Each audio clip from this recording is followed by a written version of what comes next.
The linebackers of the former Wisconsin Badgers keep getting paid.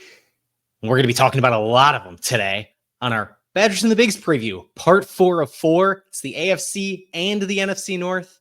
And I think you know which team we might be spending a lot of time on today here on Talking Badgers.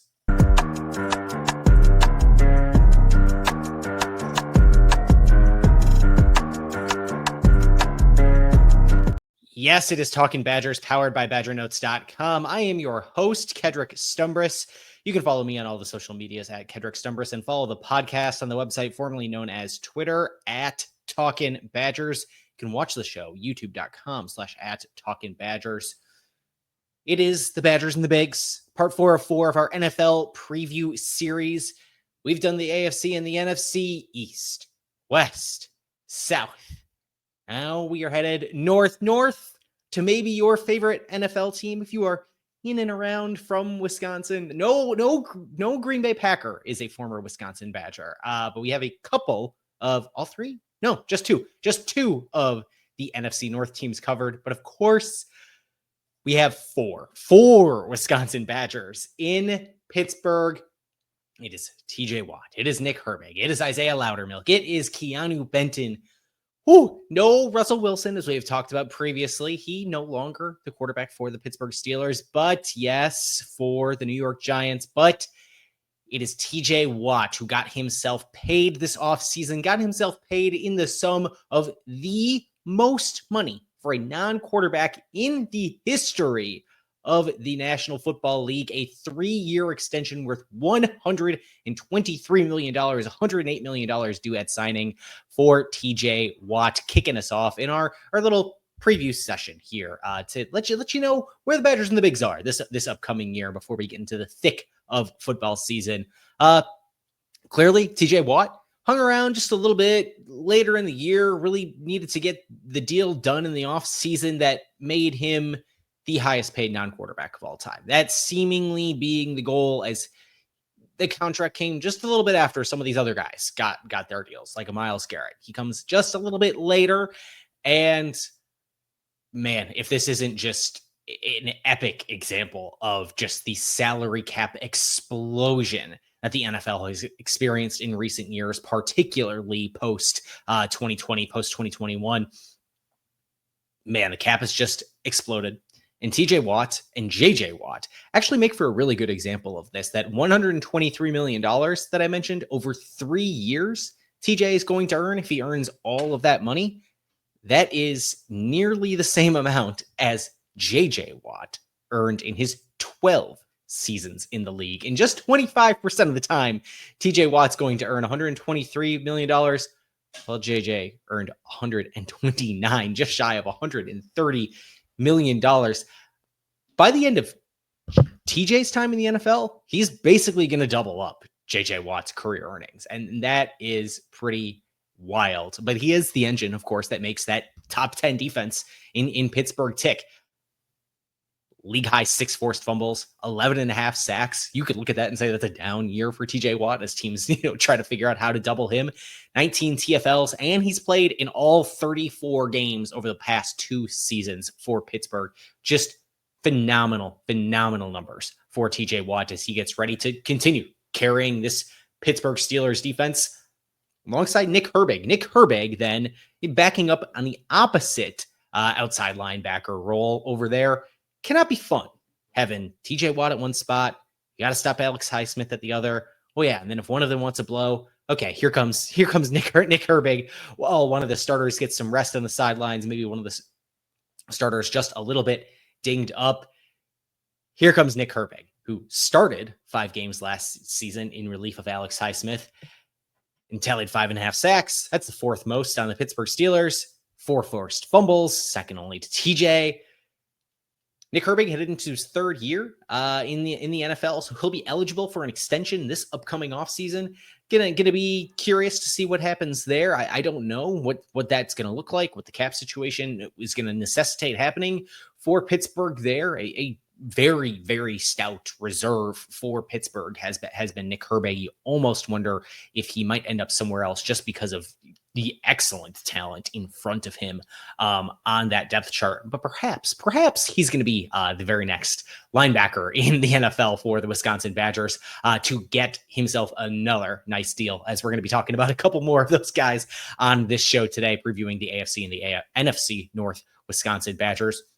Moving up front on that Pittsburgh Steelers defense, you have Isaiahh Loudermilk, who provides a really nice depth piece on the Steelers defensive line. He's a special teamer. He's got a 1-year contract this season, signed a 1-year deal as his rookie deal expired. So he remains in Pittsburgh once again for a 5th season in the NFL. And then overall, you look at that defensive front. You even just get in front of those edge guys and just go strictly to the D-line themselves. Isaiahh Loudermilk, depth. And then Cameron Hayward is one of the best guys in the league, schemed up on that 3-4 front. 2 elite outside linebackers, as we talked about. Oh, yeah. And then there's Keeanu Benton, former Wisconsin Badger nose tackle, just waiting to feast, playing up the middle. And he's been a better pass rusher than necessarily the counting stats really give him credit for. Not a ton of sacks to his name, but a guy who really causes some havoc right up the middle. Exactly what his record in Madison was, frankly. He's translated that directly to the NFL and is having a tremendous career for himself. Beyond the pass rush itself in Pittsburgh, too, this was a top 5 team in terms of yards per rush allowed. So defense clicking on all cylinders, a lot of Badgers making it happen. And I feel like, although Pittsburgh at times last year, what was that game on Christmas Day against Kansas City? I feel like I watched that on Netflix. I think the live Christmas Day game was. Man, that Pittsburgh team was tough to watch sometimes because of because of quarterback play. Maybe they're more enjoyable to watch, because they were still enjoyable to watch when Pittsburgh did not have the ball. They were still an enjoyable team to watch on defense, and maybe will be enjoyable to watch for a full 60 minutes with a certain somebody who might be trying to sling the ball for a playoff win or two this upcoming season in Pittsburgh. Let's go elsewhere in the AFC North to talk about our Wisconsin Badgers, and that is the Cincinnati Bengals. Maema Njongmeta and Kendric Pryor. Kendric, there's an N in that name. There is not a final K. It is not the same as my name. Take note. Maema Njongmeta, just an awesome story. One of the coolest stories of like the NFL Badgers that are currently in the league. Redshirted his freshman year, limited participation in 2020 and 2021. Turns that into a full-time starter role in 2023 and 2024, plays 5 full seasons of college football, right? And wow, UDFA, he quickly finds his way onto the roster in Cincinnati. He plays all 17 games for the Bengals last year and looks poised to make the 53 once again. Man, what a career so far in just one season for Maema Njongmeta. Love that. Played a lot of special team snaps last year, and doing those little things in the NFL, right? That really matters. That keeps you on rosters. Being willing to do the dirty work, being willing to play your role that keeps you on a 53-man roster. And just maybe there's a chance Njongmeta could carve himself out a little bit more of a role on defense this year, not just on special teams, as Cincinnati lost Jermaine Pratt. He's released in the offseason. I believe he's playing for the Raiders now, if I am remembering correctly. But Cincinnati trying to find some linebacker talent. They sign Oren Burks over from Philadelphia, who wasn't a full-time starter for them. They drafted Demetrius Knight Jr. in the 2nd round out of South Carolina. I think he is probably poised to take that starting role. But just Njongmeta presents an opportunity to push the depth and maybe find himself in a better spot. And overall, he's just there. And that year of experience playing a lot of special team snaps, it's going to help him stay on that roster this upcoming season in 2025. And who knows, maybe in 2026, he hangs out around again. And then, of course, Kendric Pryor, wide receiver of Wisconsin Badgers alumni ship. He hangs out for his second season in Cincinnati on that practice squad. He appeared in 1 game last season. And yeah, as you know, that depth chart can be a little bit hard to crack as everybody's trying to chase the top two guys in Cincinnati, Jamar Chase and T. Higgins. You got to be good if you're going to push the depth too, right? Because that depth is pushing up against the very, very tip top of the ceiling in terms of NFL wide receiver talent. This offseason, in this preseason, Kendric Pryor is doing his best to hang around and get a practice squad gig. He did have a pretty nice 20-yard reception from reserve quarterback Jake Browning in week 2 of the preseason. Found a nice spot in the soft part of the zone against a too high. He heads over to the sideline. Hauls in a nice catch just right between two defenders. Really nice throw by Jake Browning. A really nice set of hands by Kendric Pryor to haul that in. Didn't really make any splashy plays in week 3 of the preseason. Was targeted twice, didn't have a catch. But we'll see. He's making himself a valuable piece that's maybe just valuable enough to find himself on the way to the 50, or not to the 53-man roster, but at least to the practice squad. There is one guy, though, in the NFC North who is maybe this real fringy talent who maybe on another team would make the 53-man roster, even though maybe he gets cut and waved down to the practice squad in Minnesota. But does he actually fall all the way there, or does he get picked up on waivers? I don't know. I know that's not Andy Van Ginkel in Minnesota. I know that's not him. But Joe Huber, interior offensive lineman and guard, who's played both sides in college in Madison, one of the newest Badgers in the NFL. He's there this offseason as a UDFA in Minneapolis. He, of course, came over to Madison after playing for Fickle in Cincinnati. And after 2 years in Madison, maybe, just maybe, he's doing enough to get a 53-man roster spot in Minnesota. He grades out he is the belle of the ball, so to speak, in terms of offensive linemen that the Minnesota beat is writing about right now after every preseason game, as Joe Huber is getting a ton of snaps and grading out really well among the Minnesota rookies and the Minnesota offensive linemen that are playing. It's a tough depth chart to crack because Minnesota's invested a lot of resources into the interior of its offensive line this offseason, bringing over 2 interior offensive linemen, a center and a guard from the formerly Indianapolis Colts of Will Fries and one other guy whose name I'm not remembering at the moment, Ryan Kelly, the center. So making that 53-man roster for Joe Huber, really, really tough, potentially deep there. He's a guy I really got my eye on over the next 48-ish hours as I'm recording this on Sunday evening, the 24th of August. Really wonder what's going to happen there as the NFL roster cuts down to the 53 are due this Tuesday at 4 p.m. Eastern, 3 p.m. Central.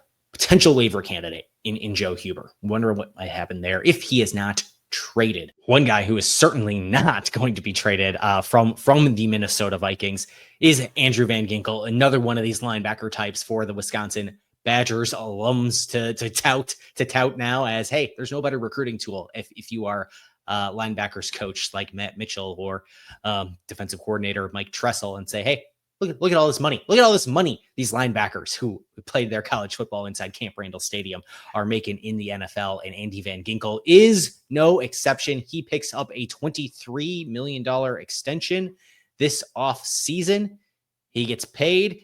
His extension is one of these really win now moves that Minnesota has been making this off season as well. I mentioned some of those interior offensive lineman signings. For example, look, Minnesota's going to be $57 million over the cap at the beginning of next offseason. That is far and away the most in the league. Only 2 other teams are anywhere close to them in New Orleans, which, if you're an NFL fan, you know is perpetually in cap limbo, and Kansas City, which by no surprise is one of the most expensive rosters in the league year over year, with Patrick Mahomes, with going to all those Super Bowls.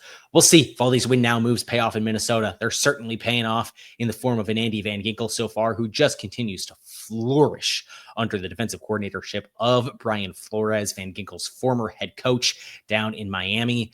That was a Minnesota defense last year that was second in the league in expected points added per play allowed, EPA per play, second in EPA per dropback allowed, first in EPA per rush allowed, and they should be pretty dang good once again as they are trying to wreak havoc in Van Ginkel's 7th season in the National Football League. We will wrap up here with the Wisconsin Badger playing for the Chicago Bears. That is linebacker TJ Edwards, who also got himself an extension this offseason, same draft class as Andy Van Ginkel. And Edwards has played 17 games each of the last 3 seasons, including these past 2 seasons he has been in Chicago. Edwards generated 12 tackles for loss last offseason, but the Bears were a little bit rough stopping the run. They're going to have to get some help from that. They did go out and sign some guys on the defensive line up front to do that. Frankly, I know I just said TJ Edwards got himself an extension, but at like $10 million per year next year and half that as a cap hit this year in 2025, TJ Edwards might be one of the best value contracts in the league. Not that it's an absolute steal from the bargain bin in a TJ Edwards, but this is a fringe kind of top 10-ish in his role guy. If you need to put together, 10 units of defense in the league, TJ Edwards probably falls in there somewhere, and he's making the 28th most money out of any linebacker in the league. That's a little bit of an underpay. He's a little bit undervalued by the money. And next year, when that cap hit, like I mentioned, almost doubles, he's still the 15th highest paid linebacker in the league.